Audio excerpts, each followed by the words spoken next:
കേരള പോലീസിനെ അർജുൻ അയ്യങ്കയെ പിടിക്കുക എന്ന് പറയുന്നത് അത്ര വലിയ ബുദ്ധിമുട്ടുള്ള കാര്യമോ അല്ലെങ്കിൽ വലിയൊരു ദൗത്യമൊന്നും ആയിരുന്നില്ല. അതുകൊണ്ട് തന്നെയാണ് വളരെ കൂളായി ചിരിച്ചുകൊണ്ട് ആഭ്യന്തര വകുപ്പ് മന്ത്രി പറഞ്ഞത് ഞങ്ങൾ അതിന് അത്ര വലിയ ഇമ്പോർട്ടൻസ് ഒന്നും കൊടുക്കുന്നില്ല ഈ ഒരു വിഷയത്തിന്.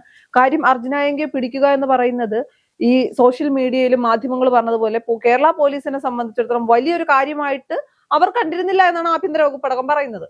എന്നാൽ മറുവശത്ത് ഒരു ചോദ്യമുണ്ട്, അർജുൻ അയ്യങ്കയെ എന്തുകൊണ്ട് പിടിക്കാൻ ഇത്രയും സമയമെടുത്തു എന്നൊരു കാര്യം. അർജുൻ അയ്യങ്കയ്ക്ക് വ്യക്തമായ ഇൻഫർമേഷൻസ് കിട്ടുന്നതിന്റെ അടിസ്ഥാനത്തിലായിരിക്കണമല്ലോ. കാര്യം പോലീസ് എങ്ങോട്ടാണ് വരുന്നത് എന്ന് ഇത്രയും കൃത്യമായി അർജുൻ അറിയണമെങ്കിൽ ഒളിവിലിരിക്കുന്ന ആൾക്ക് അറിയണമെങ്കിൽ അതിന് അത്രയും ശക്തമായിട്ടുള്ള പോലീസിന്റെ അകത്ത് ബന്ധമുണ്ടാകണം.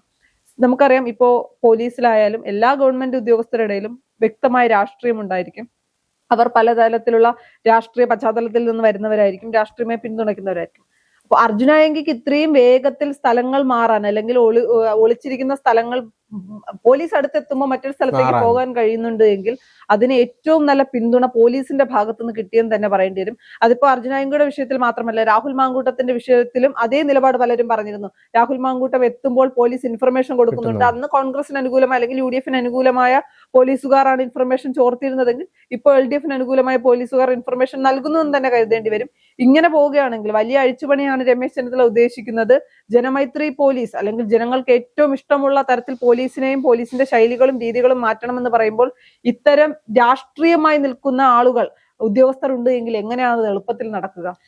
നമ്മളൊരു കാര്യം ശ്രദ്ധിക്കേണ്ടത്, ഏറ്റവും പ്രധാനപ്പെട്ടത് വലിയൊരു ദൗത്യവുമായാണ് രമേശ് ചെന്നിത്തല ആഭ്യന്തരമന്ത്രിയായ ശേഷം കേരള പോലീസും എല്ലാ വിവിധ വകുപ്പുകൾ ചേർന്നുകൊണ്ട് വിവിധ പദ്ധതികൾ നടത്തിയത്. നമുക്കറിയാം, ഓപ്പറേഷൻ തൂഫാൻ ഒക്കെ ഇവിടുത്തെ കേരള പോലീസിൽ പല ഉദ്യോഗസ്ഥരും വളരെ കൃത്യമായി റെയ്ഡുകളും മറ്റു കാര്യങ്ങളൊക്കെ നടത്തിക്കൊണ്ട് അതുകൊണ്ടാണ് അതൊരു വിജയമായത്.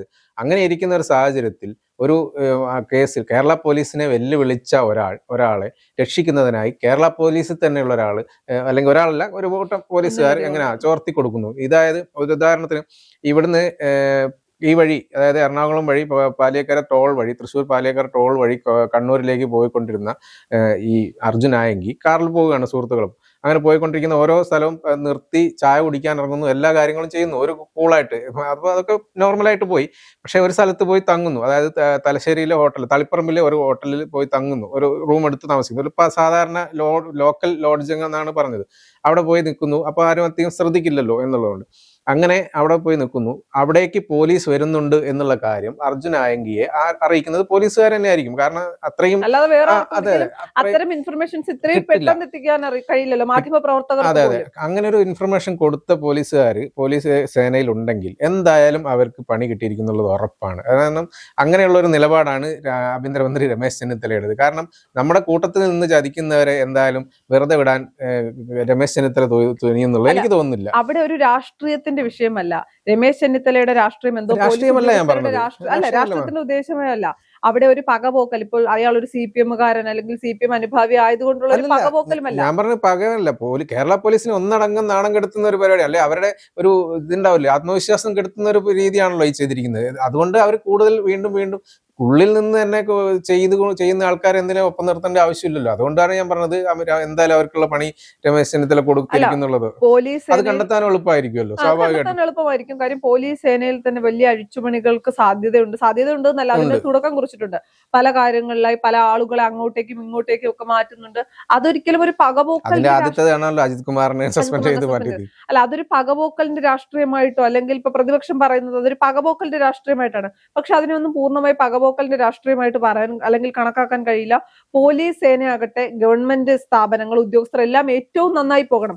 അതിന് ഒരാളെ സ്ഥലം മാറ്റേണ്ടി വന്നാൽ മാറ്റണം. തെറ്റ് ചെയ്ത ആളിനെ ആയിരിക്കുമല്ലോ. ഇപ്പൊ ഒരു ആവശ്യവും ഇല്ലാതെ രമേശ് ചെന്നിത്തല ഒരാൾക്ക് പിന്നാലെ പോയി സ്ഥലം മാറ്റുകയാണെങ്കിൽ, ഒരു പോലീസ് ഉദ്യോഗസ്ഥന് പിന്നാലെ പോയി എന്തെങ്കിലുമൊക്കെ ചെയ്യുകയാണെങ്കിൽ അത് രമേശ് ചെന്നിത്തലയുടെ തെറ്റാണ്.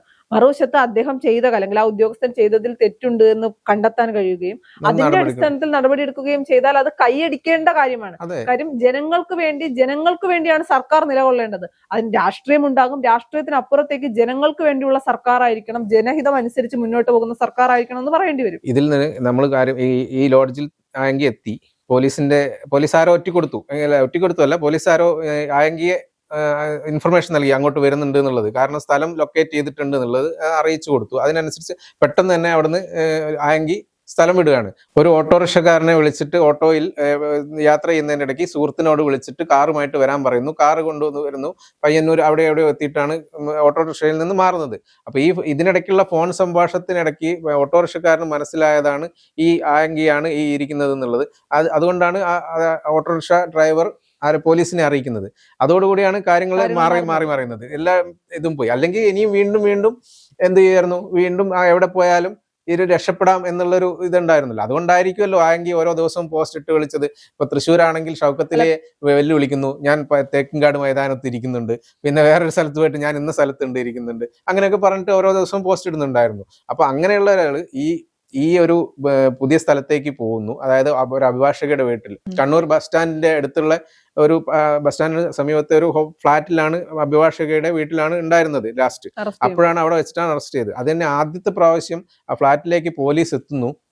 പോലീസ് എത്തുമ്പോൾ അതിനകത്ത് അർജുൻ ആങ്കി ഇല്ല, അവിടെ വന്നിട്ടില്ല എന്ന് പറഞ്ഞിട്ട് പോലീസ് തിരിച്ചു വരികയാണ്. തിരിച്ചു വരുന്ന സമയത്ത് ആണ് ഇതിലെ പോലീസ് ഉദ്യോഗസ്ഥന് ഒരു ബുദ്ധി തോന്നിയ CCTV, ഫ്ളാറ്റിലെ CCTV ചെക്ക് ചെയ്യാൻ. ആ CCTV ചെക്ക് ചെയ്യുമ്പോഴാണ് അറിയുന്നത് അർജുൻ ആങ്കി വരുന്നതും അത് കാണുന്നത്. അതേ റൂമിലേക്ക് കയറി പോകുന്നതും എല്ലാം കണ്ടു. അങ്ങനെയാണ് വീണ്ടും വിളിക്കുമ്പോഴാണ് ഡോർ തുറക്കുന്നത് അർജുൻ ആങ്കി തന്നെയാണ്. ഇവർ പോയി എന്നുള്ള രീതിയിലാണെന്ന് തോന്നുന്നു തുറന്നത്. എന്ത് തന്നെയാണെങ്കിലും തുറന്ന് അപ്പൊ അങ്ങനെയാണ് ഇത് പിടിയിലാകുന്നത്. അല്ല, സത്യത്തിൽ ഇതിന്റെ അകത്ത് കേരള പോലീസിനപ്പുറത്തേക്ക് ഇത് ഇത്രയും പെട്ടെന്ന് അർജുനാങ്കി അറസ്റ്റ് ചെയ്യാൻ കാരണമായത് ആ ഓട്ടോ ഡ്രൈവർ തന്നെയാണ്. അദ്ദേഹത്തിന്റെ കൃത്യമായ സമയത്ത് അദ്ദേഹം ഇടപെട്ടത് കൊണ്ടാണ്. അല്ലെങ്കിൽ അദ്ദേഹം പോലീസിനെ വിളിച്ചറിയിച്ചില്ലായിരുന്നെങ്കിൽ കുറച്ച് ദിവസം കൂടി സോഷ്യൽ മീഡിയയിൽ പോസ്റ്റുകൾ വരും. അതാണ് ഞാൻ പറഞ്ഞത്, ഈ കേരള പോലീസ് ഇത്രയും കഷ്ടപ്പെട്ട് ആയങ്കിയുടെ പിന്നാലെ നടക്കുമ്പോഴും അതിനകത്തുള്ള കാര്യങ്ങൾ ചോർത്തി കൊടുക്കുകയും ചെയ്യുന്നു.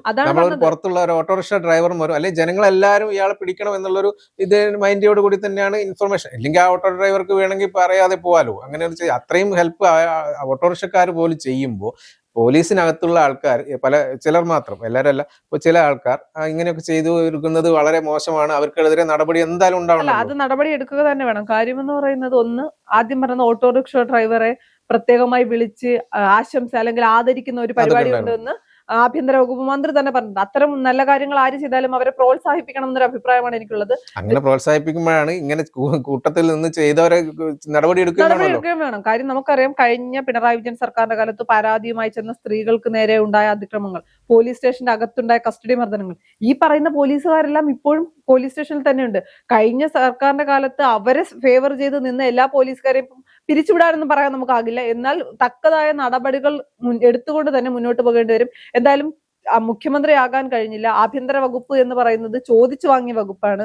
അത് വെറുതെ അല്ലെങ്കിൽ ഒന്നും കാണാതെ ആഭ്യന്തര വകുപ്പ് മന്ത്രിസ്ഥാനം ചോദിച്ചു വാങ്ങിയില്ല. അതിനകത്ത് മറ്റൊരു കാര്യം കൂടി പ്രധാനമായി പറയേണ്ടതുണ്ട്. ആഭ്യന്തര വകുപ്പ് ചോദിച്ചു വാങ്ങി ആഭ്യന്തര വകുപ്പ് മന്ത്രി അതിനുശേഷം ആദ്യം മുന്നോട്ട് വെച്ചതാണ് ഓപ്പറേഷൻ തൂഫാൻ. അത് വെറുതെ വെച്ചൊരു പദ്ധതിയല്ല. വ്യക്തമായി പഠിച്ച് കാര്യങ്ങളെല്ലാം തന്നെ കൃത്യമായി പഠിച്ചത് എങ്ങനെ മുന്നോട്ട് കൊണ്ടുപോകണം എന്ന് പറഞ്ഞാൽ അത്രയും നന്നായി പഠിച്ചിട്ടാണ് രമേശ് ചെന്നിത്തല കാര്യങ്ങൾ മുന്നോട്ട് കൊണ്ടുപോകുന്നത്. രാഷ്ട്രീയമായി എനിക്ക് തോന്നുന്നു VD സതീശനേക്കാൾ കൂടുതൽ, രാഷ്ട്രീയമായി പറയുമ്പോൾ VD സതീശനേക്കാൾ കൂടുതൽ സൈബർ അറ്റാക്കുകൾ നേരിട്ട RSS മനസ്സുള്ള, സംഘപരിവാറിനെതിരെ നിരന്തരം ശബ്ദമുയർത്തിയിട്ടും RSS മനസ്സുള്ള നേതാവാണ് എന്ന് പറയുകയും, മറുവശത്ത് മോദിയുടെ അമ്മയെ അധിക്ഷേപിക്കുമ്പോൾ വലിയ രീതിയിൽ വികാരം വ്രണപ്പെടുന്ന അല്ലെങ്കിൽ വൈകാരികമായി എടുക്കുന്ന ആളുകൾ ഇവിടെ രമേശ് ചെന്നിത്തലയുടെ അച്ഛനെ RSSകാരനായി ചിത്രീകരിച്ചതും, അത്തരം ഒരുപാട് സാഹചര്യങ്ങളിലൂടെ കടന്നു വന്ന ആഭ്യന്തര വകുപ്പ് മന്ത്രിയായി ഇദ്ദേഹം ആഭ്യന്തര വകുപ്പ് മന്ത്രിയായാൽ കേരള പോലീസ് തന്നെ ഇല്ലാതാകും, അല്ലെങ്കിൽ സേന തന്നെ ഇല്ലാതാകുമെന്ന് പറഞ്ഞൊരു വിഭാഗമുണ്ട്. അവർക്ക് മുന്നിൽ ജയിച്ച് കാണിക്കേണ്ടത് രമേശ് ചെന്നിത്തലയുടെ ആവശ്യമാണ്.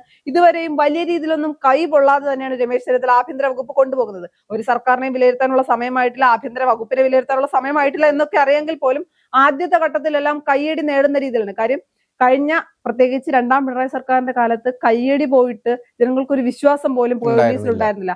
അത് തിരികെ കൊണ്ടുവരാൻ രമേശ് ചെന്നിത്തലയ്ക്ക് കഴിഞ്ഞിട്ടുണ്ട്. ആഭ്യന്തര വകുപ്പ് മന്ത്രി എന്ന നിലയിൽ അദ്ദേഹം ആ കാര്യത്തിൽ വിജയിച്ചു. ഇനി മുന്നോട്ട് പോകുമ്പോൾ അറിയാൻ വിജയിക്കും. കാര്യം ഉദ്യോഗസ്ഥർ കൂടി തനിക്ക് അനുകൂലമായി നിന്നാൽ മാത്രമേ നന്നായി മുന്നോട്ട് പോകാനാകൂ. അല്ലാതെ ഒരു മന്ത്രി വിചാരിച്ചാൽ മാറുന്നതല്ല സിസ്റ്റം ഒന്നും, അല്ലെങ്കിൽ എല്ലാം സിസ്റ്റത്തിന്റെ കുറ്റമാണെന്ന് പറഞ്ഞ് നമുക്ക് കൈയൊഴിയാനും കഴിയില്ല.